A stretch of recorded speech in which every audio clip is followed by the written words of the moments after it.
जरा कल्पना कीजिए कि एक ऐसा दिन आए जहां कोई इंसान अपना मोबाइल उठाए, सोशल मीडिया ऐप खोले, वहां वो अपने दोस्तों की तस्वीरें लाइक करे और फिर अचानक से वही ऐप उसे ये बताने लगे कि उसके गांव के खेत की मिट्टी में आज किस खाद की कमी है। मतलब सुनने में तो ये बिल्कुल किसी साइंस फिक्शन फिल्म की कहानी लगता है। बिल्कुल। या फिर सोचिए वही ऐप उसे अचानक से निर्देश देने लगे कि आज शाम का दूध किस डिब्बे में पैक करना है और कहाँ भेजना है। मतलब ये कोई बहुत ही अजीब मजाक लग सकता है। सही कहा। आम तौर पर जब भी हम किसी नए स्टार्टअप के बारे में सुनते तो उनका एक बहुत ही साफ और सीधा लक्ष्य होता है। हाँ, जैसे कोई ऐप सिर्फ शॉपिंग के लिए बना है। बिल्कुल। या कोई सिर्फ मनोरंजन और सोशल मीडिया के लिए, तो कोई सामान की डिलीवरी के लिए। सबका अपना एक दायरा होता है। लेकिन आज की इस विस्तृत चर्चा में हम जिस विषय पर बात कर रहे हैं वो इस पूरी पारंपरिक सोच को ही चुनौती दे रहा है। आज हमारे पास जो दस्तावेज मौजूद हैं वे सच में हैरान करने वाले हैं। बिल्कुल। हम आज यूजमी यानी यूजमी नाम के एक नए प्लेटफॉर्म के पूरे बिजनेस प्रेजेंटेशन का गहन विश्लेषण कर रहे हैं। और ये कंपनी दावा कर रही है कि ये सिर्फ एक ऐप नहीं है बल्कि अपने आप में एक पूरी दुनिया है। देखिए, ये दस्तावेज वास्तव में एक बहुत ही अलग तरह की व्यापारिक रणनीति की ओर इशारा करते हैं और हमारे पास इस प्लेटफॉर्म के कई महत्वपूर्ण और एकदम ठोस स्रोत मौजूद हैं। हाँ, लीगल पेपर्स भी है ना इनके। बिल्कुल। इनमें उनके आधिकारिक और कानूनी रजिस्ट्रेशन शामिल हैं, जैसे कि आरओसी, पैन, जीएसटी और यहां तक कि स्टार्टअप इंडिया के सर्टिफिकेट्स भी। तो मतलब हवा में बातें नहीं हो रही हैं। एकदम नहीं।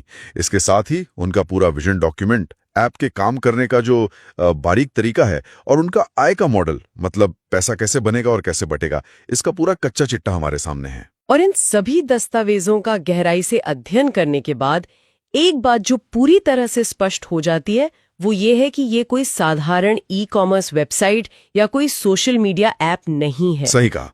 ये एक बहुत ही जटिल इकोसिस्टम बनाने का भारी भरकम प्रयास है। और यही आज की हमारी इस विस्तृत चर्चा का मुख्य मिशन भी है। हमें आज ये समझना है कि कैसे एक सोशल सेविंग ऐप जो खुद को भारत का पहला ऐसा ऐप बता रहा है, वो एक ही डिजिटल छत के नीचे, मतलब social media, ecommerce, delivery logistics और सीधे किसानों को यानी एफपीओज को एक साथ जोड़ने की कोशिश कर रहा है। और इसके पीछे की असली व्यापारिक क्षमता यानी बिजनेस पोटेंशियल आखिर है क्या? बिल्कुल। तो चलिए इस पूरे मामले की एक एक परत खोलकर देखते हैं, क्योंकि एक विश्लेषक के नजरिए से मुझे ये देखकर सच में बहुत हैरानी हो रही है कि कोई एक ही प्लेटफॉर्म एक ही समय में लोगों की डिजिटल आदतों को भी कंट्रोल करना चाहता है। और साथ ही साथ हाँ, और गांव में जाकर खेतीबाड़ी और गाय भैंस के दूध से जुड़ा काम भी करना चाहता है। मतलब कैसे? यहाँ जो सबसे ज्यादा ध्यान खींचने वाली बात है वो है इनका ये इकोसिस्टम अप्रोच। देखिए, आज के डिजिटल युग में कई अलग अलग बिजनेस मॉडल्स को एक साथ जोड़ना एक बेहद चुनौतीपूर्ण रणनीति मानी जाती है। हाँ, अमूमन बड़ी से बड़ी कंपनियां भी ऐसा करने से बचती हैं। बिल्कुल बचती हैं, क्योंकि लॉजिस्टिक्स की चुनौतियां सोशल मीडिया की चुनौतियों से बिल्कुल अलग होती हैं। सही बात है। और जो कृषि क्षेत्र की परेशानियां हैं वो तो इन दोनों से भी बिल्कुल अलग हैं। लेकिन यूजमी ने इन सभी वर्टिकल्स को एक धागे में पिरोने का जो डिजाइन तैयार किया है, उसका एक बहुत ही गहरा मनोवैज्ञानिक और आर्थिक कारण है। अच्छा, वो क्या? वे चाहते हैं कि यूजर की सुबह से लेकर रात तक की हर जरूरत उसी एक ऐप के अंदर पूरी हो जाए। मतलब उससे उनकी डिजिटल दुनिया से बाहर कदम रखने की जरूरत ही न पड़े। बाप रे। तो चलिए फिर इस विशाल इकोसिस्टम के सबसे अनोखे और शायद मेरे लिए सबसे हैरान करने वाले हिस्से से शुरुआत करते हैं, इनके प्रोजेक्ट ग्रेमोलॉजी से। हाँ, ये बहुत दिलचस्प है। जब मैंने ऐप के सामान्य डिजिटल फीचर्स को छोड़कर इस ग्रेमोलॉजी प्रोजेक्ट के बारे में पढ़ा तो मुझे लगा जैसे सिलिकॉन वैली के किसी चमकदार टेक स्टार्टअप मॉडल को सीधे गांव की चौपाल और पसीने से भीगे खेतों के साथ जोड़ा जा रहा है। ये तुलना काफी सटीक है। हमारे स्रोत बताते हैं कि ग्रेमोलॉजी भारत का पहला एफपीओ इमर्जन प्रोग्राम है। Farmer producer organisation, right? जी हाँ। और ये सिर्फ नाम का कोई प्रोग्राम नहीं है। दस्तावेजों में इसके तहत जो गतिविधियां शामिल की गई हैं वे पूरी तरह से जमीनी स्तर की और शुद्ध कृषि से जुड़ी हुई हैं। जैसे कि मिट्टी परीक्षण। बिल्कुल, मिट्टी परीक्षण और उसका वैज्ञानिक समाधान, जैविक खेती को बढ़ावा देना, वर्मी कंपोस्ट तैयार करना, दूध संकलन, मतलब मिल्क कलेक्शन भी। हाँ, और यहां तक कि किसानों को कृषि ऋण यानी एग्रीकल्चरल लोन मुहैया कराने जैसी सेवाएं भी इसमें शामिल हैं। एक सेकंड, एक ऐसे ऐप के लिए जो कैशबैक और सोशल मीडिया पोस्ट्स की बात करता है, ये बहुत ही जमीनी और बुनियादी स्तर का काम नहीं है। बिल्कुल है। तो यही तो मेरा सबसे बड़ा सवाल है। एक सोशल सेविंग ऐप को मिट्टी परीक्षण और दूध संकलन जैसे शुद्ध कृषि कार्यों में उतरने की क्या जरूरत पड़ गई? मतलब आप एक तरफ लोगों को मोबाइल रिचार्ज पर डिस्काउंट दे रहे हैं और दूसरी तरफ आप किसी सुदूर गांव में किसान के खेत की मिट्टी चेक कर रहे हैं। ये पूरी तरह से बेमेल नहीं लगता? पहली नजर में तो ऐसा ही लगता है। कोई भी टेक कंपनी इतना भारी भरकम और जमीनी सिरदर्द क्यों मोल लेगी भाई? देखिए, सतही तौर पर देखने पर यह वाकई एकदम बेमेल लग सकता है, लेकिन अगर हम इसके पीछे की असली व्यापारिक क्षमता और रणनीति की गहराई में जाएं, तो इसका कारण बहुत ही तार्किक और स्पष्ट हो जाता है। अच्छा, समझाइए। भारत में ग्रामीण अर्थव्यवस्था एक बहुत बड़ा और काफी हद तक डिजिटल दुनिया के लिए अछूता बाजार है। शहरी बाजारों में क्या होता है, जहां हर दूसरे दिन एक नया ऐप आ जाता है, वहां यूजर्स को जोड़े रखना बहुत मुश्किल है। हाँ, वहां तो भयंकर कंपटीशन है। बिल्कुल। लेकिन ग्रामोलॉजी के जरिए ये कंपनी सीधे तौर पर उस ग्रामीण आबादी तक पहुंच रही है जो भारत की अर्थव्यवस्था की असली रीढ़ है। किसानों को एफपीओ के माध्यम से इस डिजिटल प्लेटफॉर्म से जोड़कर कंपनी कोई समाज सेवा नहीं कर रही है। तो क्या कर रही है? वो दो बहुत ही आक्रामक व्यापारिक लक्ष्य साध रही हैं। वो दो लक्ष्य क्या है? इसे थोड़ा विस्तार से समझाइए ना। पहला लक्ष्य है वफादारी, मतलब लॉयल्टी। जब आप किसी किसान को केवल एक मनोरंजन का साधन नहीं देते, बल्कि उसे मिट्टी परीक्षण, सही खाद या उसका दूध सही दाम पर बेचने में मदद करते हैं, तो वो एक तरह से जुड़ जाता है। बिल्कुल। तो वो सिर्फ एक ऐप डाउनलोड नहीं कर रहा होता है, वो अपने रोजगार और अपनी आजीविका के लिए उस प्लेटफॉर्म पर निर्भर हो जाता है। ये निर्भरता एक ऐसा यूजर बेस तैयार करती है जो किसी 10-20 रुपए के कैशबैक के लालच में ऐप डिलीट नहीं करेगा। पॉइंट है। और दूसरा लक्ष्य? दूसरा और व्यापारिक दृष्टिकोण से सबसे महत्वपूर्ण लक्ष्य है सप्लाई चेन पर पूर्ण एकाधिकार, यानी आपूर्ति श्रृंखला पर पूरा कंट्रोल। अच्छा, वो कैसे? कृषि आपूर्ति श्रृंखला के एकदम शुरुआती बिंदु पर ही अपना नियंत्रण स्थापित करके कंपनी ये सुनिश्चित कर रही है कि उनके ई कॉमर्स प्लेटफॉर्म पर जो भी उत्पाद बिकने आएंगे वे सीधे स्रोत से होंगे। मतलब कोई बिचौलिया नहीं? एकदम सही। बिचौलियों या आड़तियों को बीच से हटा देना, मुनाफा बढ़ाना और उसी मुनाफे को वापस अपने ऐप के इकोसिस्टम में घुमा देना, यही ग्रामोलॉजी का मुख्य उद्देश्य प्रतीत होता है। बाप रे। वे पहले से जानना चाहते हैं कि किस खेत में क्या उगने वाला है, ताकि वे अपनी ई कॉमर्स इन्वेंट्री को पहले से ही डिजाइन कर सकें। मतलब ये तो सच में एक बहुत बड़ा डेटा गेम है। ये सिर्फ यूजर्स की संख्या नहीं बढ़ा रहे हैं, बल्कि पूरी कृषि सप्लाई चेन को ही अपने डेटाबेस में कैद कर रहे हैं। बिल्कुल, यही असली खेल है। लेकिन सवाल ये उठता है कि ये सब जमीन पर लागू कैसे होगा? विचार बहुत अच्छा है, पेपर पर बहुत बढ़िया लग रहा है, लेकिन भौतिक दुनिया में, फिजिकल वर्ल्ड में काम करना अलग बात है। हाँ, और यहीं पर बात सच में बहुत दिलचस्प हो जाती है। क्योंकि हमने विजन तो समझ लिया, लेकिन इसे हकीकत में बदलने के लिए कंपनी ने भारी इंफ्रास्ट्रक्चर बनाने के बजाय मैपिन नाम की एक फ्रेंचाइजी मॉडल का प्रस्ताव रखा है। जी, मैपिंग। स्रोत के अनुसार ये एक लॉजिस्टिक्स और कुरियर फ्रेंचाइजी है जिसकी लागत सिर्फ 2,499 रुपीज बताई गई है। सिर्फ 2500 रुपए? बिल्कुल। और इनका लक्ष्य कोई छोटा मोटा नहीं है। दस्तावेजों के अनुसार ये भारत के सभी 29,000 पिन कोड्स तक पहुंचना चाहते हैं। सारे पिन कोड्स? हाँ, हर पिन हर दिल तक इनका आधिकारिक नारा है। वे हर पिन कोड पर अपना एक डिस्ट्रीब्यूशन और नियंत्रण केंद्र स्थापित करना चाहते हैं। और इन स्थानीय फ्रेंचाइजी वालों को जो कमाई के अवसर दिए गए हैं, वो भी बहुत ही बारीकी से डिजाइन किए गए हैं।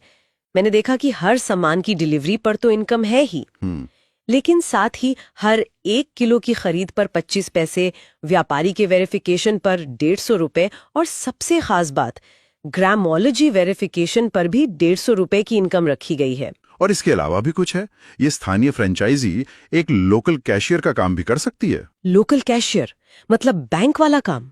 हाँ, जहां आधार कार्ड के जरिए एटीएम, मिनी एटीएम और मनी ट्रांसफर जैसी बुनियादी बैंकिंग सेवाएं दी जा सकती हैं। लेकिन यहाँ मैं थोड़ा तार्किक सवाल उठाना चाहूंगी, जो शायद किसी के भी मन में आएगा। पूरे भारत में 29,000 पिन कोड्स हैं। सिर्फ 2,500 रुपए निवेश करने वाले स्थानीय लोगों के भरोसे पूरी लॉजिस्टिक्स संभालना चुनौती तो है। और विशेष रूप से ग्रामोलॉजी जैसी संवेदनशील कृषि तकनीकी चीजों का वेरिफिकेशन करवाना, क्या ये जमीनी स्तर पर काम कर पाएगा? आपका मतलब है क्वालिटी कंट्रोल। बिल्कुल। मान लीजिए किसी स्थानीय व्यक्ति को जैविक खेती का कोई ज्ञान ही नहीं है, तो वो कैसे वेरीफाई करेगा कि किसान सही में ऑर्गेनिक उगा रहा है या नहीं? क्वालिटी कंट्रोल का तो पूरा ढांचा ही चरमरा जाएगा ना। देखिए, ये एक बहुत ही जायज और महत्वपूर्ण चिंता है, लेकिन हमें यह समझना होगा कि कंपनी यहां जो मॉडल अपना रही है उसे हम गिग इकोनॉमी और विकेंद्रीकृत यानी डिसेंट्रलाइज्ड नेटवर्क का एक बहुत ही चरम और आक्रामक रूप कह सकते हैं। मतलब वो उबर या जोमैटो वाला मॉडल? उससे भी आगे का। पारंपरिक लॉजिस्टिक्स कंपनियां क्या करती हैं?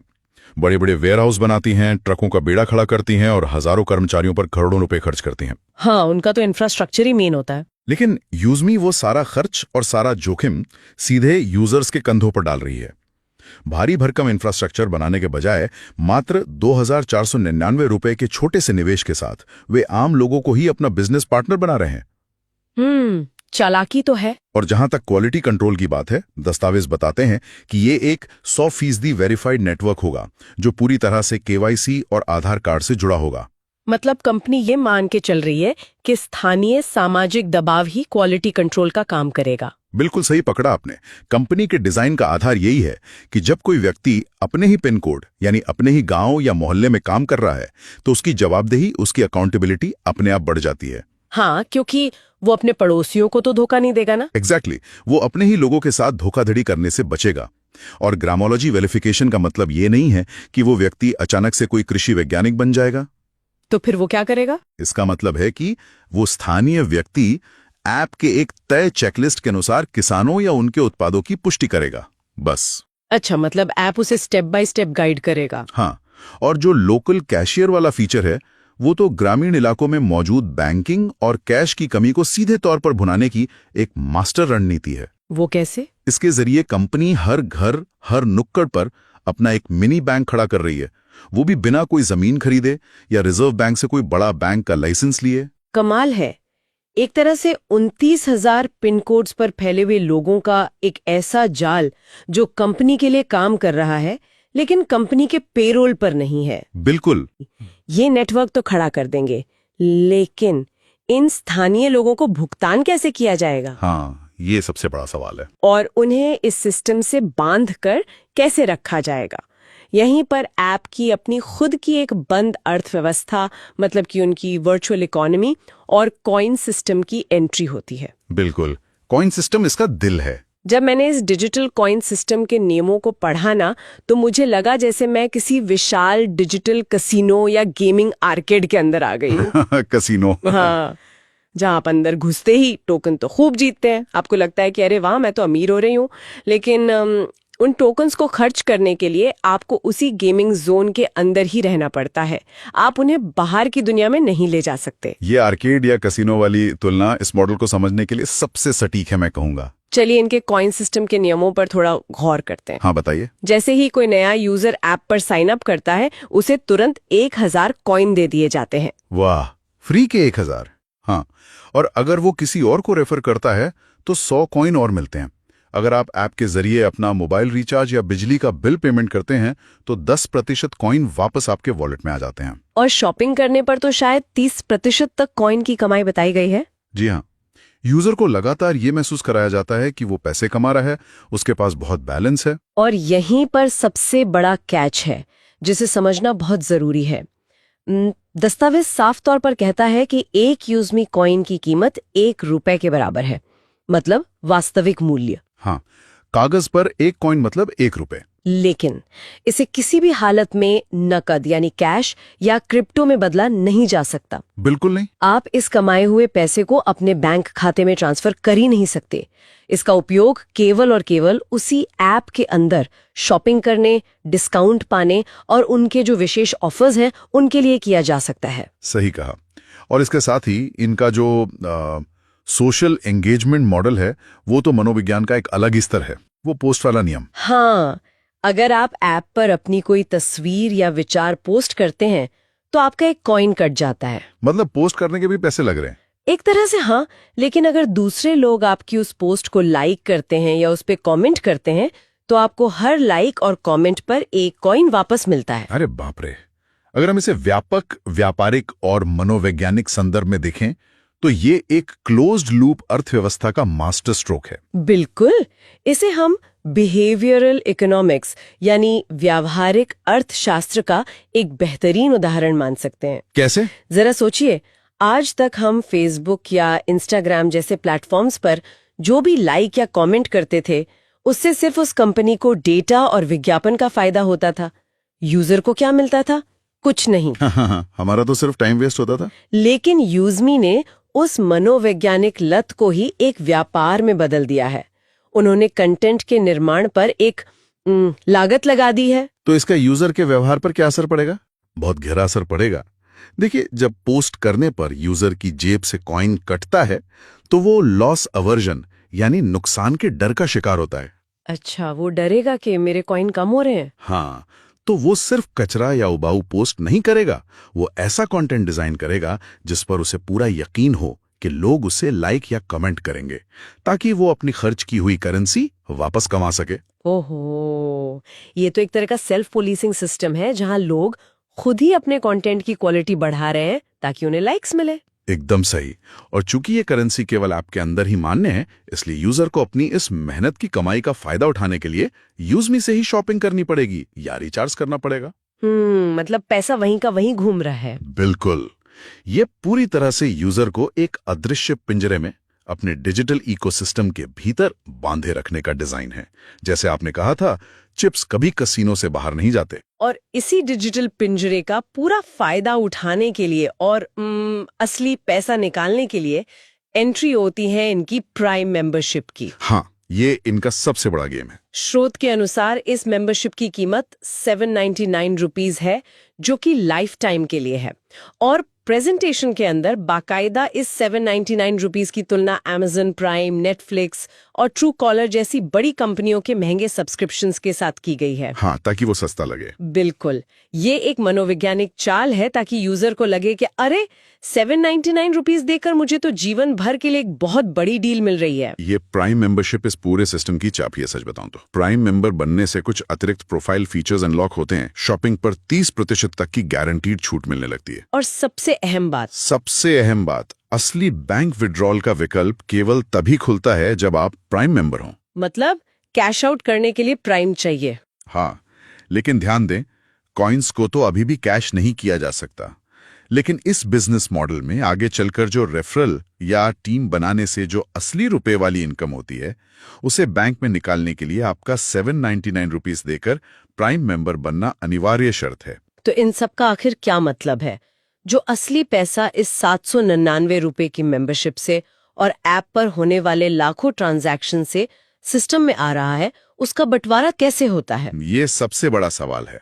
और यहीं पर हम इस प्लेटफॉर्म के सबसे आक्रामक, जटिल और शायद सबसे विवादास्पद हिस्से में प्रवेश करते हैं। विशाल स्केलिंग और इनका मल्टी लेवल इनकम डिस्ट्रीब्यूशन। हाँ, MLM मॉडल। स्रोत के दस्तावेजों में 7 प्रकार के इनकम का जिक्र किया गया है। Referral level income, royalty income, reward income, repurchase income, team royalty, growth fund और यूजमी प्राउड फंड। बहुत सारे फंड्स हैं। और सबसे चौंकाने वाली बात यह है कि ये डिस्ट्रीब्यूशन कोई 2 या 4 लेवल तक नहीं, बल्कि पूरे 20 लेवल नीचे तक जाता है, जहां कंपनी अपनी कमाई का 70% डिस्ट्रीब्यूशन करने का दावा कर रही है। और इसके साथ ही इन्होंने लोगों को जोड़े रखने के लिए रैंक और रिवॉर्ड्स की एक पूरी सीढ़ी बना रखी है। वो क्रिएटर वाली। हाँ, क्रिएटर रैंक से शुरू होकर ये सफर यूनिकॉर्न रैंक तक जाता है। क्रिएटर बनने पर कुछ छोटे मोटे मोबाइल रिवॉर्ड्स मिलते हैं। और जैसे जैसे आप अपने नीचे लोगों की लंबी चेन बनाते जाते हैं, आपको कार, लग्जरी कार और अंत में यूनिकॉर्न रैंक हासिल करने पर 2.5 करोड़ रुपए के हाउस रिवॉर्ड का सपना दिखाया गया है। 2.5 करोड़ का घर। यहीं पर मुझे रुकना पड़ेगा और मैं इस मल्टी लेवल स्ट्रक्चर पर एक सीधा और तीखा सवाल उठाना चाहती हूँ। पूछिए। 20 लेवल तक 70% इनकम का बंटवारा करना और ऊपर से 2.5 करोड़ के घर और 1 करोड़ की लग्जरी कार जैसे भारी भरकम रिवॉर्ड बांटना, क्या ये गणित लंबे समय में सचमुच सस्टेनेबल हो सकता है? टिकाऊपन हमेशा एक मुद्दा होता है। वही तो। या फिर ये पूरी तरह से एक हाउस ऑफ कार्ड्स यानी ताश का महल है जो लगातार नए लोगों के जुड़ने पर ही निर्भर है। क्योंकि अगर किसी दिन नए लोगों ने 799 रुपए देना बंद कर दिया, तो क्या ये पूरा सिस्टम ताश के पत्तों की तरह ढह नहीं जाएगा? ये एक बहुत ही महत्वपूर्ण सवाल है। किसी भी मल्टी लेवल मॉडल में सस्टेनेबिलिटी ही सबसे बड़ा और असली मुद्दा होता है। इसके जवाब के लिए हमें थोड़े आंकड़ों में जाना होगा। हाँ, प्लीज समझाइए। स्रोत में दिए गए 500 यूएसपी डिस्ट्रीब्यूशन कैलकुलेशन वाले चार्ट के पीछे के असली मैकेनिज्म को समझना होगा। हाँ, वो चार्ट जो 799 रुपए की प्राइम मेंबरशिप पर आधारित है। इसे थोड़ा आसान भाषा में हमारे लिए ब्रेक डाउन कीजिए ना। बिल्कुल, इसे एक झरने की तरह समझें। जब कोई यूजर 799 रुपए देता है तो सबसे पहले 18% जीएसटी यानी करीब 122 रुपए। ठीक है, 122 गए। और पेमेंट गेटवे का चार्ज करीब 25 रुपए। ये सरकार और बैंक के पास चला जाता है। अब सिस्टम में बचते हैं 652 रुपए। ओके, 652 बचे। अब यहीं पर कंपनी की असली समझदारी नजर आती है। कंपनी इन 652 रुपए में से पहले ही अपना 107 रुपए का पक्का मुनाफा निकालकर सुरक्षित कर लेती है। मतलब कंपनी पहले ही अपना प्रॉफिट साइड कर लेती है। एकदम, यानी कंपनी कभी भी नुकसान में नहीं है।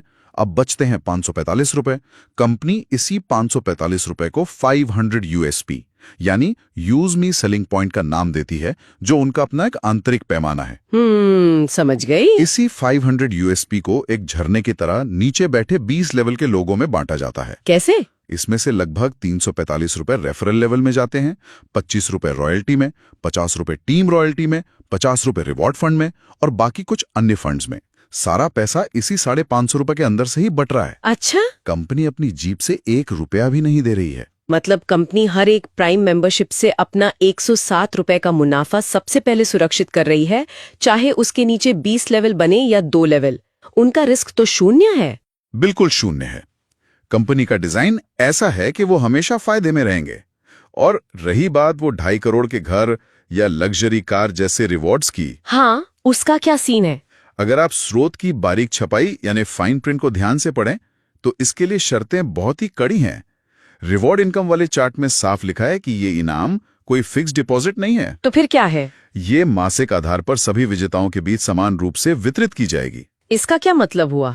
इसका सीधा सा मतलब है कि अगर उस महीने कोई भी वो रैंक हासिल नहीं करता तो पैसा कंपनी के फंड में सुरक्षित रहता है। अरे वाह! और अगर मान लीजिए एक ही महीने में 10 लोग वो रैंक हासिल कर लेते हैं तो वो 2.5 करोड़ का फंड उन 10 लोगों में बट जाएगा, ना कि हर किसी को अलग अलग 2.5 करोड़ मिलेंगे। उफ, ये तो बहुत बड़ा कैच है। मतलब आपको 25 लाख ही मिलेंगे अगर 10 लोग जीत गए तो। बिल्कुल।